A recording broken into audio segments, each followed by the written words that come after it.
मग आता अशा वेळेस की चला आपण ज्या मुद्द्यांवरती ही निवडणूक लढतोय ते मुद्दे जे आहेत आपले ते विकासाचे मुद्दे आहेत, कामाचे मुद्दे आहेत. आपण काम या अगोदर केलेलं आहे, आपण काम दाखवलेलं आहे, त्याचे सर्टिफिकेट द्यायची बिलकुल गरज नाही आहे.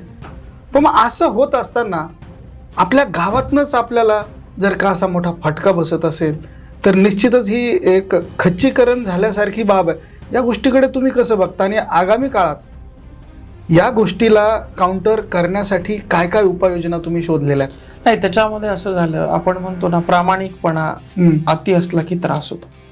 तर माझ्या गावात मी चुकीचे कामं काहीच केले नाही, करूही दिले नाही, चुकीचे कामं करू दिले नाही किंवा कोणावर माझ्याकडे सत्ता आहे म्हणून अन्याय देखील केला नाही. गावामध्ये पारदर्शकता मी या ठिकाणी आणली. मग त्याच्यामुळे काय झालं, जे पैसे घेणारे लोक होते, ज्यांचे पोटच पैसे घेऊन भरत होते, जसं की 4-10 विहिरीच्या फायली जमा करायच्या, त्यांच्याकडून 5-5 हजार 10-10 हजार जमा करायचे. 40-40 वर्षापासून जे प्रस्थापित लोक होते त्यांचं राजकारण माझ्यामुळे एका वर्षात संपून गेलं. एका वर्षामध्ये गावामध्ये जवळपास 3-4 कोटीचे कामं केले, 2 वर्षामध्ये 9 कोटीचे कामं केले. आणि मला सरपंच होऊन आता आपण म्हणतो भास्कररावजी पेरे असतील, पोपटराव पवार साहेब असतील, 30-30, 40-40 वर्ष, 20-20 वर्ष ते सरपंच राहिले. माझा कार्यकाळ बघा साहेब, तुम्ही 2.5 वर्षाचा कार्यकाळ आहे. 2.5 वर्षाच्या कार्यकाळामध्ये प्रामाणिकपणाचं एक उदाहरण मी त्या ठिकाणी उभं केलं.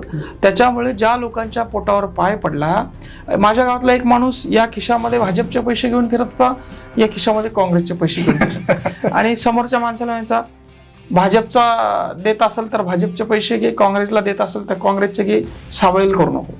कारण त्यांच्या माझ्यामुळे, माझ्या कामामुळे, माझ्या पारदर्शकतेमुळे त्यांच्या पोटावर पाय पडलं. असे 7-8-10 सगळी टोळी ती एक झाली आणि त्यांनी त्या उमेदवाराला आयडिया दिली की अशा अशा पद्धतीनं या ठिकाणी घुसा. आणि त्यात तो एक आपला